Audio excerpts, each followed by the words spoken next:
সম্মানিত সুধী, আসসালামু আলাইকুম রহমতুল্লাহ। উবাদা ইবনে সামিতের শপথ রক্ষা। খলিফা উমর রাদিয়াল্লাহু তাআলা এর শাসনকাল।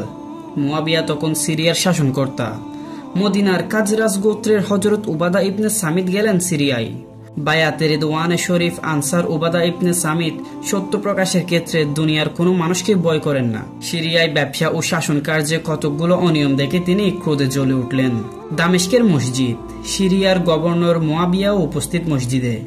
নামাজের জামাত শেষে হযরত উবাদা ইবনে সামিত উঠে দাঁড়িয়ে মহানবী সাল্লাল্লাহু আলাইহি সাল্লামের একটি হাদিস উদ্ধৃত করে তীব্র ভাষায় অভিযুক্ত করলেন হযরত মুয়াবিয়াকে। চারিদিকে হইচই পড়ে গেল। মুয়াবিয়ার পক্ষে তার মুখ বন্ধ করা সম্ভব হলো না। একা উবাদা ইবনে সামিত গোটা সিরিয়াকে যেন নাড়া দিলেন। ইতিমধ্যে হযরত উমর রাদিয়াল্লাহু তাআলা ইন্তেকাল করেছেন। অবশেষে উপায় অন্তর না দেখে হযরত মুয়াবিয়া তৃতীয় খলিফা হযরত ওসমান রাদিয়াল্লাহু তাআলাকে লিখলেন, হয় আপনি উবাদাকে মদিনায় ডেকে নিন, নতুবা আমি সিরিয়া ত্যাগ করব। গোটা সিরিয়াকে উবাদা বিদ্রোহী করে তুলেছে। উবাদাকে মদিনায় ফিরিয়ে আনা হলো। মদিনায় এসে হযরত উবাদা সোজা গিয়ে হযরত ওসমান রাদিয়াল্লাহু তাআলা এর বাড়িতে উঠলেন। হযরত ওসমান রাদিয়াল্লাহু তাআলা ঘরে বসে, ঘরের বাইরে প্রচুর লোক। তিনি ঘরে ঢুকে ঘরের এক কোণে বসে পড়লেন। হযরত ওসমান রাদিয়াল্লাহু তাআলা জিজ্ঞেস করলেন, কি খবর? হযরত ওসমান রাদিয়াল্লাহু তাআলা এর কথার উত্তরে উবাদা উঠে দাঁড়ালেন।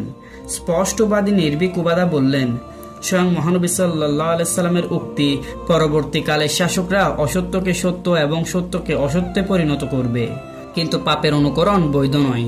তোমরা কখনো অন্যায় করো না। হযরত আবু হুরায়রা রাদিয়াল্লাহু তাআলা কিছু বলতে যাচ্ছিলেন। হযরত উবাদা তাকে থামিয়ে দিয়ে বললেন, যখন আমরা মহানবী সাল্লাল্লাহু আলাইহি সাল্লামের হাতে বায়াত করি তখন তোমরা ছিলে না, কাজে তোমরা অনর্থক কথার মাঝখানে বাধা দাও কেন? আমরা সেদিন মহানবী সাল্লাল্লাহু আলাইহি সাল্লামের কাছে শপথ করেছি, সুস্থতা ও অসুস্থতা সব অবস্থায় আপনাকে মেনে চলব। প্রাচুর্য ও অর্থ সংকট সব অবস্থায় আপনাকে অর্থ সাহায্য করব।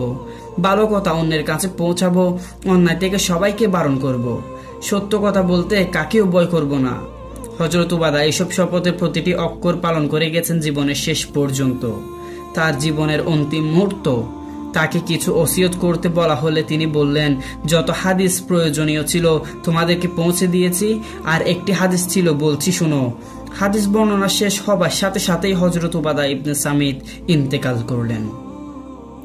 প্রিয় দর্শক, আজকের ভিডিও এখানে শেষ করছি। ইনশাআল্লাহ তাআলা দেখা হবে পরবর্তী কোন এক ভিডিওতে। ততক্ষণ পর্যন্ত ভালো থাকুন, সুস্থ থাকুন, MM ফাউন্ডেশনের সাথে থাকুন। ধন্যবাদ। আসসালামু আলাইকুম ওয়া রাহমাতুল্লাহ।